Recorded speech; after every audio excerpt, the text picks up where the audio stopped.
Bonjour à toutes et à tous, de retour sur ce circuit de Zandvoort pour la dernière course de ce week-end, la course 4 du trophée Midget Nord-Europe 2024. Et à mes côtés pour commenter cette course à nouveau, salut Quentin Guibert. Bonjour Sam, de nouveau sur le circuit de Zandvoort. C'est la dernière course de ce meeting Nord-Europe sur le circuit de Zandvoort. 4 courses, nous voici à la quatrième. Et on va avoir donc le départ avec en première ligne et en pole position Manu Damiani, puisque les 5 premiers de la course 2 d'hier partent dans l'ordre inversé. Manu Damiani terminant 5e lors de la course 2, il partira en pole position ce matin avec Xavier Bourgard à ses côtés. Sur la deuxième ligne, on retrouvera donc la 127 pilotée par Julien de Miguel et la 101 de Romain Damiani. Et il va être intéressant de voir, là aussi on a vu en course 3 ce matin aussi beaucoup d'énergie de la part de Romain Damiani et une fin de course aussi assez intéressante de Julien de Miguel face à Tristan Clé. Et Romain Damiani, on va le retrouver juste devant on va dire son ennemi ou son plus grand favori de ce week-end, Auguste Terbo. Et en 6e position, on retrouvera la BMW jaune de la famille Patz, Guillaume Patz sur la 94. Sur la 7e position de la grille de départ, on l'a vu faire quelques très belles remontées, c'est Jérôme Thiel sur la 116 du team Lucas. 8e position pour Jonathan Potier sur la 55. 9e place pour Éric Gérard sur la 66 du team GT Drive. Il partagera donc la 5e ligne avec Mauricio Dominguez du FP Racing, la numéro 9. Sur la 6e ligne, on retrouvera la féminine de ce week-end et de ce trophée Midget Nord-Europe. C'est Axel Blaise sur la numéro 14. Elle sera accompagnée de Romain Chaumette qui relaye Famia Perdu sur la numéro 6. Sur la 13e place, sur la 7e ligne et 13e place, peut-être le pilote à suivre lors de cette 4e course avec la numéro 71, la voiture grise du DNS Racing, Tristan Clé, qui a fait le podium lors de la course 3 ce matin. Il sera aux côtés de la numéro 11 de Jean-Marc Bourgineau du GT Drive. Et puis pour refermer cette grille de départ, la numéro 95, la 95 de André Paz.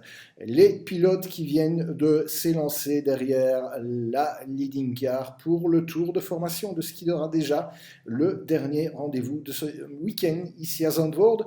Un week-end, Quentin, qui s'est remarquablement passé. On a eu quelques intempéries le vendredi lors des séances d'essais libres, mais pour le reste, on a eu la chance d'évoluer dans des conditions de piste relativement favorables. Ouais, et comme vous le dites, Samuel, ça a été venu crescendo. Ça a été un vendredi exécrable en termes de météo, avec notamment une deuxième séance d'essais libres qui s'est conclue de façon anticipée. Et ensuite, on a eu un samedi sec, mais avec un voile nuageux qui laissait le doute par rapport aux concurrents de la piste. Et puis on l'a vu à la fin de la course 2, 10 minutes après, on a eu un déluge qui nous est tombé sur le circuit. Et aujourd'hui, dimanche matin, le ciel est bleu, les oiseaux chantent et les voitures roulent bien.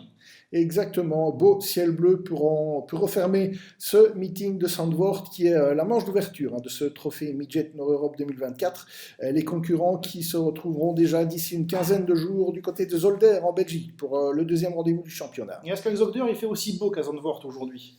Ah, ça, c'est une très bonne question, Quentin. Mon radar à 2 millions de dollars n'est pas branché pour l'instant, donc je ne saurais pas apporter de réponse précise là, dans la minute.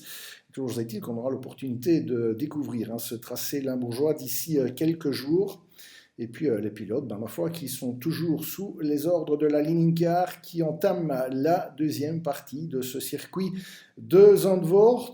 Pour en revenir au championnat, Zolder dans 15 jours. Et puis on marquera une toute légère pause pour se retrouver du côté de Francorchamps pour la Speed Week. Et là, le rendez-vous sera notamment plus important, Quentin. Et oui, puisqu'on va être dans une course où le championnat de France de midget de litre va rejoindre le midget Nord-Europe. Donc on va avoir les deux plateaux qui vont se réunir pour, je pense, un superbe rendez-vous sur le non moins prestigieux circuit de Spa-Francorchamps. Ça va être la fête qui va être annoncée. Effectivement, puisque ça ouvrira les festivités du centenaire des 24 heures, des CrowdStrike 24 Hours of Spa. Vous dites vachement bien. Hein. Et, merci Quentin. Et puis on se retrouvera alors du côté d'Hockenheim le 21 juillet pour un trophée. Il a aussi Nord-Europe France.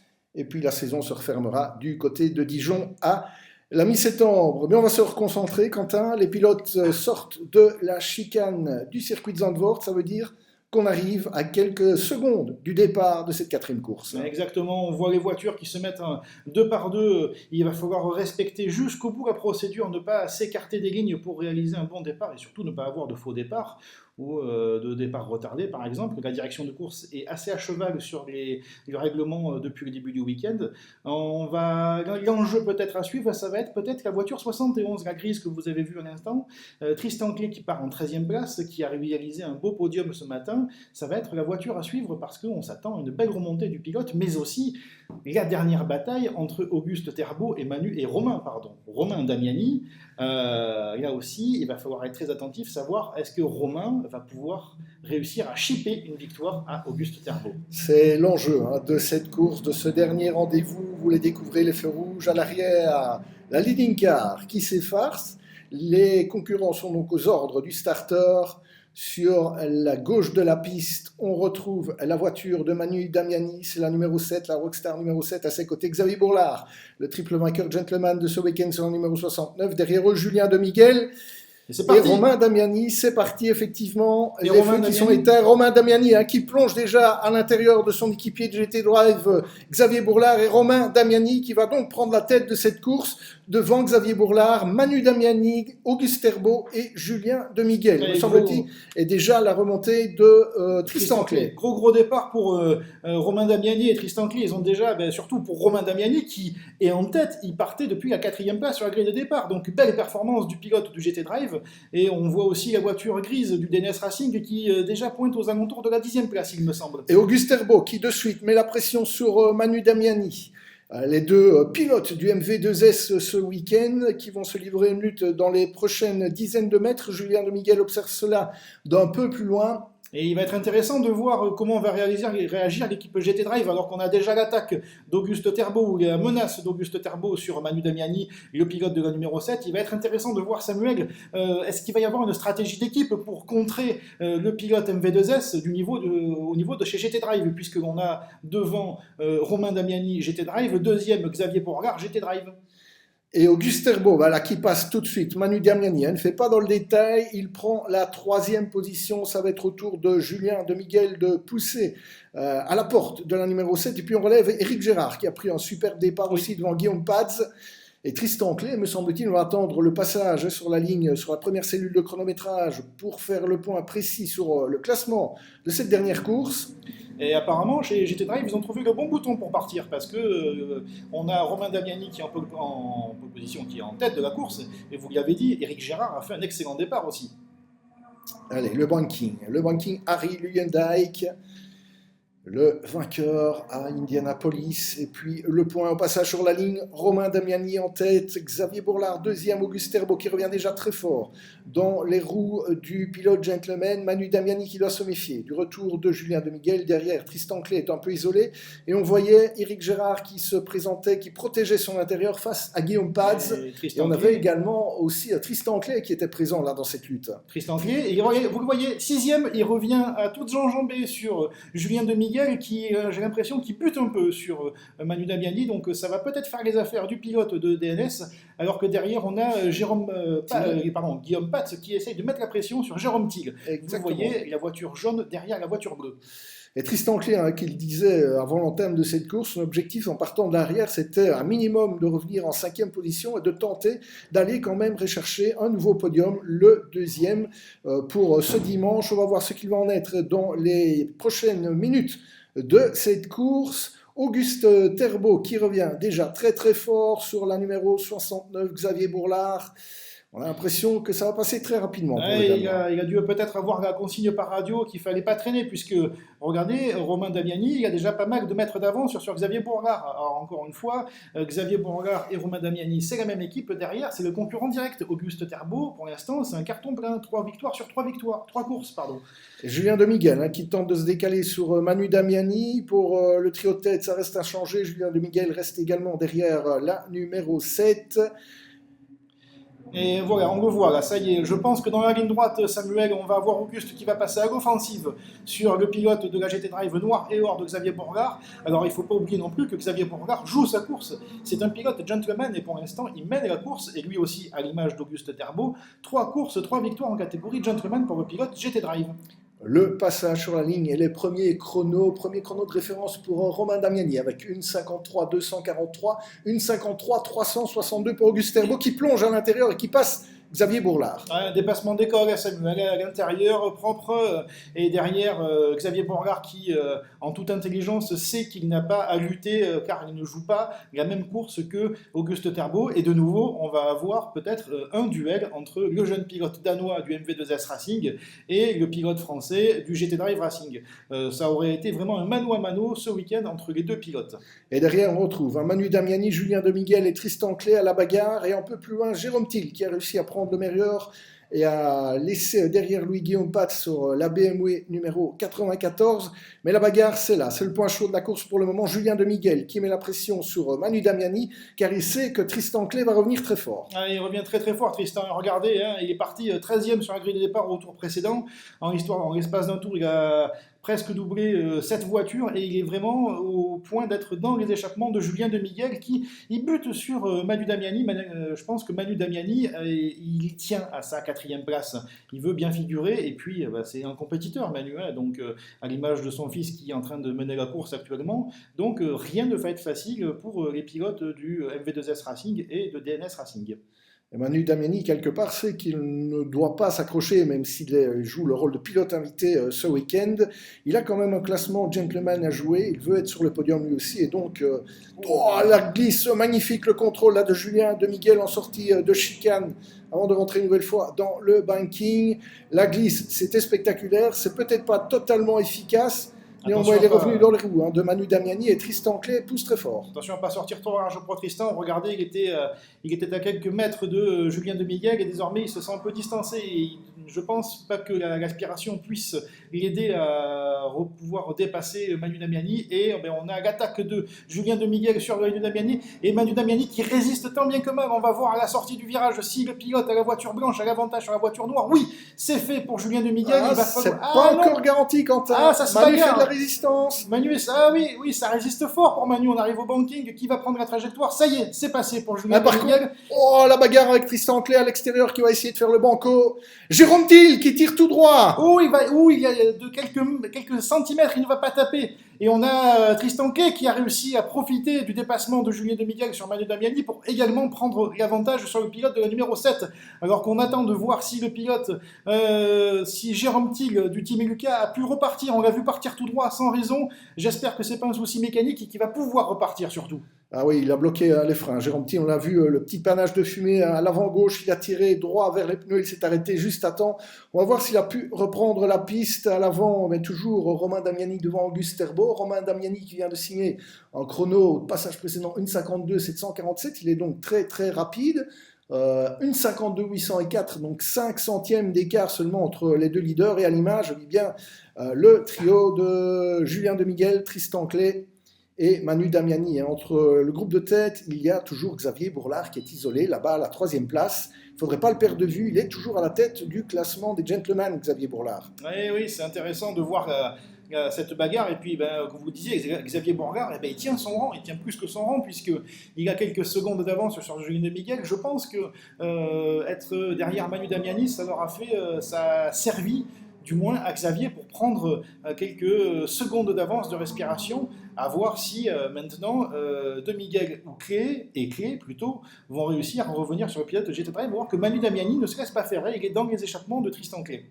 On va voir si le pilote de la voiture noire réussit à faire un frein non face au pilote DNS. On arrive à quelques instants de la mi-course, 12 minutes à l'instant, et on revient sur la tête de la course avec Romain Damiani qui est toujours devant Auguste Terbo et Xavier Bourlard. Auguste Terbo qui revient petit à petit, on le voit, il a réalisé le meilleur chrono en 1,52.550. Ça y est, Auguste a enclenché le turbo, si on peut dire.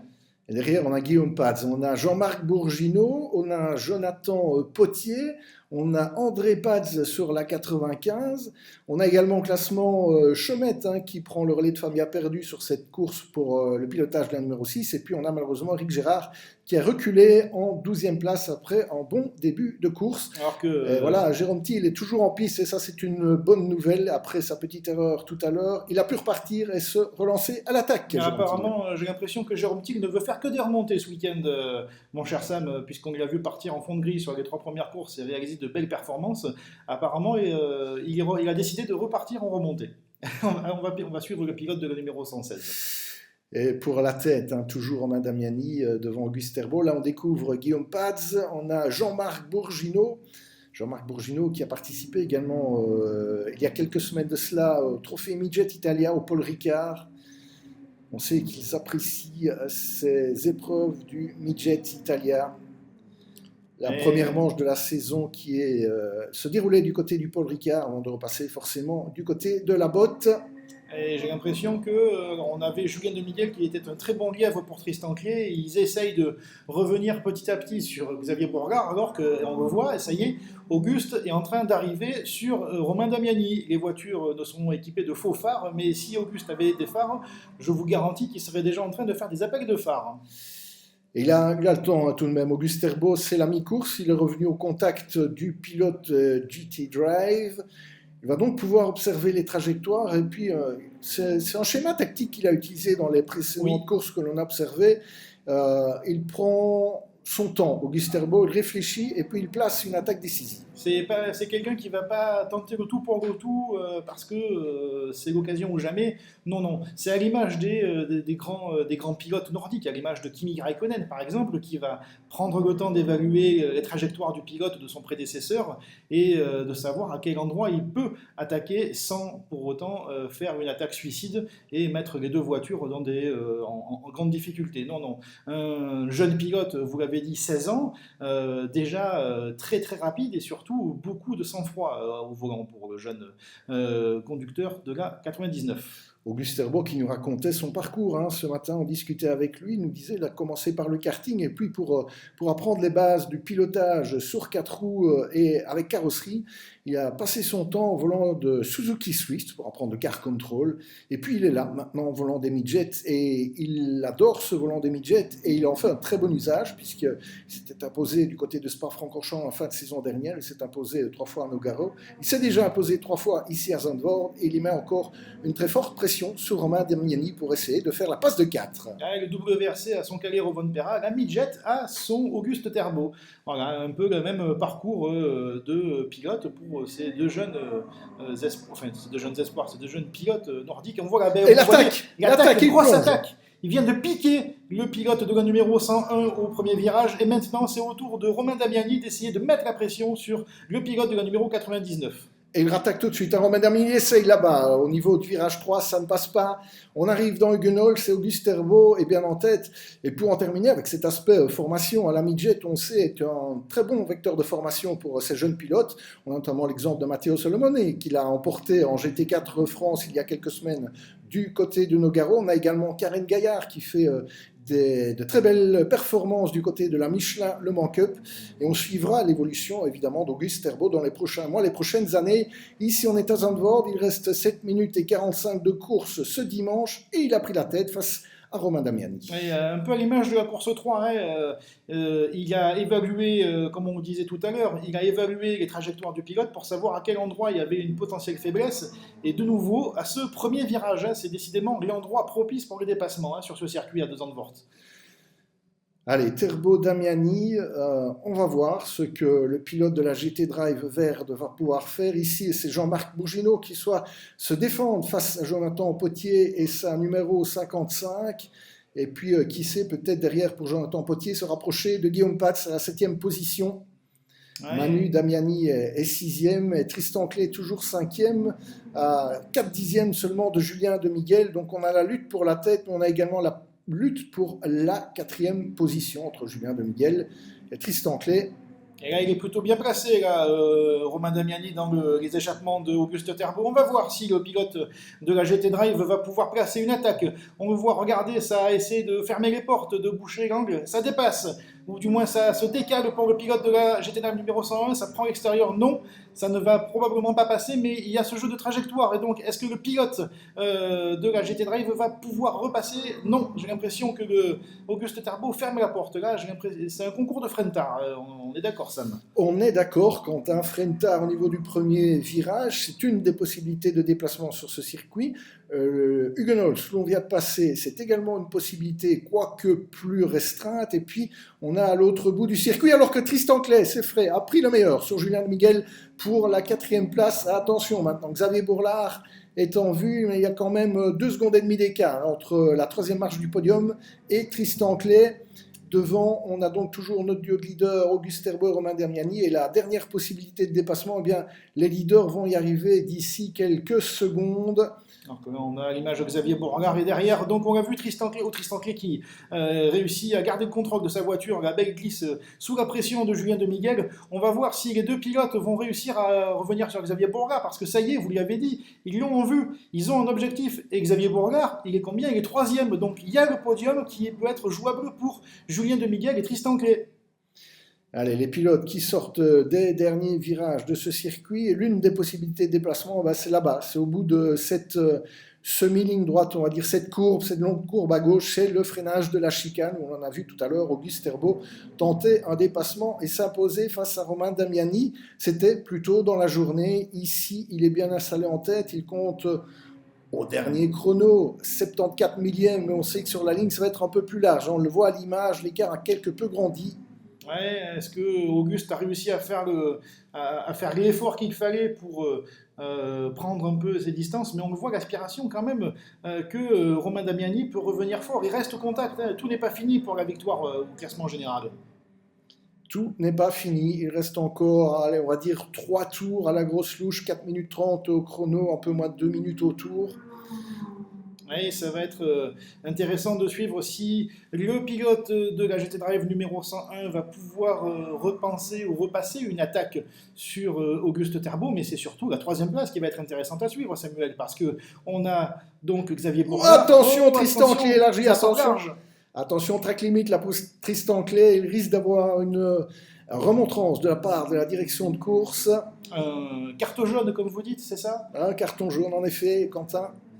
Donc ça va être intéressant de voir si Xavier Bourgard va pouvoir résister à la furie de ces 2 poursuivants que sont Tristan Clay et Julien de Miguel, parce que si Tristan Clay a réussi à prendre l'avantage sur le pilote MV2S, pour connaître bien Julien, c'est aussi un racer, et il va pousser Tristan pour justement essayer de rattraper devant Xavier, mais aussi parce que s'il peut le faire pousser à la faute, il ira le faire pousser à la faute. C'est de la compétition. C'est de la compétition. On rappellera que Tristan Clay débute cette année en midget Nord-Europe. Il vient du monde de la Caterham, très expérimenté, Tristan Clay. Et puis à l'image, on a Bourgino et Jonathan Potier qui sont toujours à la lutte derrière Guillaume Patz. Et là, 94, c'est les 7e, 8e et 9e places de cette course. Derrière eux, on trouve un peu plus loin, une dizaine de secondes, André Patz sur l'autre BMW du team. Et puis Chaumette sur la numéro 6 étant 11e place. Jérôme Thiel, lui, pousse. Il va peut-être parvenir à revenir sur Éric Gérard d'ici la fin de course et le passer pour une place honorifique supplémentaire, la 12e de cette course. Par contre, il va falloir faire attention à l'image de la 2e course hier, c'est que les leaders vont très probablement rattraper des retardataires d'ici la fin de cette course. Donc, à voir aussi à jouer avec les drapeaux bleus. En effet, on sait que Mauricio Dominguez a un peu gêné les leaders dans leur bagarre lors des courses précédentes. 9 tours parcourus, 2 minutes 30 au chrono, et on voit Auguste Herbeau qui rattrape Axel Blaise, qui va lui prendre un tour d'ici quelques centaines de mètres. Il en sera de même pour Romain Damiani. Ça se passe correctement. Axel Blaise a laissé passer de très belle manière les 2 leaders. Ouais, on va voir derrière si ça va avoir aussi une incidence. Voilà. On voit que Romain Damiani, il essaie de pousser pour rester au contact de Auguste Herbeau. C'est pareil, rien n'est fait pour la victoire. Il reste à environ 2 minutes d'ici le drapeau à damier.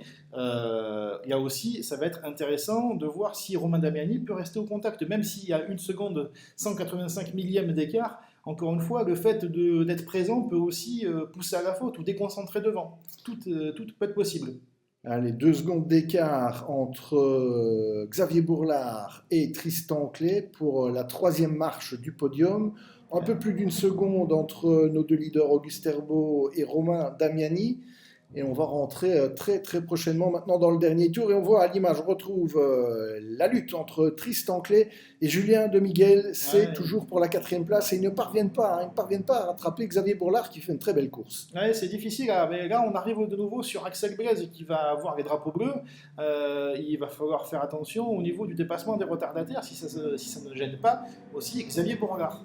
Donc, on arrive dans la dernière portion du circuit. Donc, il reste 2 virages à droite avec un dernier banking. Ça y est, c'est passé pour Xavier. Là, on va avoir Tristan qui risque de bénéficier peut-être d'une toute petite aspiration pour pouvoir l'aider à mieux ressortir et emmener Julien de Miguel pour essayer de chercher toujours Xavier Bourgard. Et on a Jérôme Thiel à l'image, hein, qui est revenu dans les roues de Éric Gérard pour la 12e place. Ah, il est reparti après sa petite faute tout à l'heure, le couteau entre les dents, et il va parvenir à regagner l'une ou l'autre position. Jérôme Thiel, et c'est très chouette. Et à l'image, Quentin, eh bien toujours Quentin de Miguel et Tristan Clay. Ouais, Tristan Clay qui est revenu à presque 1 seconde de Xavier Bourgard. Alors c'est le dernier tour dans lequel on vit, mais à voir si Xavier ne va pas être perturbé de voir les voitures grises et blanches dans ses rétroviseurs. Il va falloir être concentré jusqu'au bout, alors que devant, j'ai l'impression que Auguste a fait vraiment la différence sur Romain Damiani. Ah là, avec 15 secondes au chrono, sauf erreur de pilotage ou souci mécanique, on a réellement l'impression que le pilote MV2S, la 99 aux couleurs caractéristiques que l'on commence à connaître maintenant, va réaliser le Grand Chelem. 4 courses, 4 victoires, quelques centaines de mètres encore. Avant de cueillir un nouveau drapeau à damier, on ne lui souhaite aucun souci. Évidemment, Auguste Herbeau, derrière lui, Romain Damiani ne peut que voir les échappements de la midget numéro 99. Le dernier passage de la chicane, Quentin. Mais il n'est pas si loin surtout, hein. C'est que, encore une fois, 20 minutes, c'est très très court, hein. C'est un véritable sprint. Donc, en effet, la moindre petite erreur peut vous coûter cher. On arrive dans la dernière portion du circuit. Auguste Herbeau donc emmène dans son sillage Romain Damiani, mais il risque de ne pas pouvoir d'être assez juste pour pouvoir contester la victoire à Auguste Herbeau qui se dirige vers le drapeau à damier pour cette dernière course de ce meeting à Zandvoort. Ça y est, on le voit, drapeau à damier agité, victoire pour Auguste Herbeau devant Romain Damiani. C'est un 4 à la suite pour le pilote MV2S Racing. Et on est curieux de voir maintenant l'arrivée du 3e classé sur le podium. Regardez la bagarre, Xavier Bourgard avec Tristan Clay qui est revenu dans ses échappements. C'est le chronométrage qui va faire la différence et il semble pour un dixième. Incroyable. Quentin. C'est Xavier Bourgard qui conserve le podium général devant Tristan Clay, Julien de Miguel et Manu Damiani à la 6e place et 2e des gentlemen. On voit l'image également, l'arrivée, on la salue, la féminine de cette course, Axel Blaise roulant de la très belle voiture de sa famille. Et où est Guillaume Patzé? Guillaume Patzé, il n'est pas là. C'est Bourgino qui passe devant Jonathan Potier. Et puis on attend le retour, la 94 et la 95. On est fixé sur le drapeau à damier. Ah ben voilà. C'est l'arrêt malheureusement dans le dernier tour. On vous le disait, tout peut toujours se passer tant que le drapeau à damier n'est pas franchi. Malheureusement, c'est pour Guillaume Patz que ça s'est arrêté à quelques centaines de mètres de la ligne. André prend donc la 10e place. On a une très belle performance pour Chomet sur la numéro 6 qui rentre dans le top 10, 9e place pour lui. Et on voit Jérôme Thiel qui passe la ligne d'arrivée et il franchit la ligne en 12e place. 11e place pour le pilote du Team Lucas avec la voiture bleue. Maigre consolation pour un pilote qui visait un nouveau podium au classement de gentleman aujourd'hui. Maigre consolation, malgré tout, il s'est bien battu et il est revenu au contact. Il a bénéficié à la fois, il a passé Éric Gérard, il a bénéficié du retrait, mais pour terminer, ils font franchir le drapeau à damier et donc Jérôme Thiel termine finalement quand même malgré son erreur à une 11e place. Alors effectivement, ce ne sera pas sur le podium vraisemblablement, mais voilà, 11e place pour lui. Bon, écoutez, on va se quitter sur cette image malheureuse pour Guillaume Patz qui attend désespérément la dépanneuse en bord de piste. Ça a été quand même une nouvelle course, 4e course, à l'image des 3 autres, Samuel. Il y a beaucoup d'actions au niveau de la tête de la course. C'était un début de championnat très très réussi, je pense, pour le trophée Midget Nord-Europe 2024 des courses. Même si le classement, ma foi, c'est Terbo Damiani à 4 reprises, mais les courses ont été à chaque fois très disputées, que ce soit pour la victoire, pour le podium, au général et en catégorie. On a vu du spectacle en piste, on a vu un super meeting de Zandvoort et on a été ravis de le partager avec vous. Quentin, on se donne rendez-vous d'ici une quinzaine de jours. Ce sera du côté de Zolder, en Belgique, dans le Limbourg. Ah ben, je vais chez vous, du coup, c'est ça? Exactement. Voilà, en récapitulatif du dernier classement du week-end. Victoire d'Auguste Herbeau, Romain Damiani, deuxième place, Xavier Bourlard, troisième et vainqueur de la catégorie Gentleman. Donc quatrième, Tristan Clé qui échoue à seulement un dixième de seconde du podium. Il devance Julien de Miguel, Madu Damiani, Jean-Marc Bourgineau, Jonathan Potier, Romain Chaumette et André Patz. Et pour la 11e place, on retrouve Jérôme Thiel sur la 116 du Team Luca, Éric Gérard 12e, Maurizio Dominguez 13e, Guillaume Paz est finalement classé 14e et on retrouvera en 15e position, bien évidemment, Axel Blaise, la féminine de l'étape. Merci Quentin, rendez-vous dans 15 jours du côté de Zolder en Belgique. Merci Sam, merci. À dans 15 jours tout le monde. Ciao. Salut.